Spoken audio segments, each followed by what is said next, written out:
Pacquiao. Dahil po sa sobrang training yan mga idol, baka hirap pressure po ang ating pambato. Tumatakbo po ng medyo malayo si Manny Pacquiao at may mga sparring pa ito. At talaga namang sinasabi natin na grabe ang paghahanda ni Manny Pacquiao. Walang problema mga idol sa kanyang utak kasi talagang ang utak ni Manny Pacquiao ay parang bata.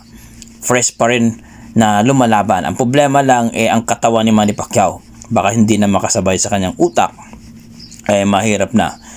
46 years old mga idol, hindi na po yan basta-basta. Pero praying po ang ating mga boxing fans na makuha pa rin ang panalo ni Manny Pacquiao. Marami nagsasabi na panalo daw talaga itong si Manny Pacquiao. Ang problema lang kung ang kondisyon ni Manny Pacquiao during sa laban, no? Naiindahin na daw niya ang kanyang medyo may edad na. Ayon sa ating mga boxing fans, 1 up to 6 rounds ay dapat talagang mapatumba ni Manny Pacquiao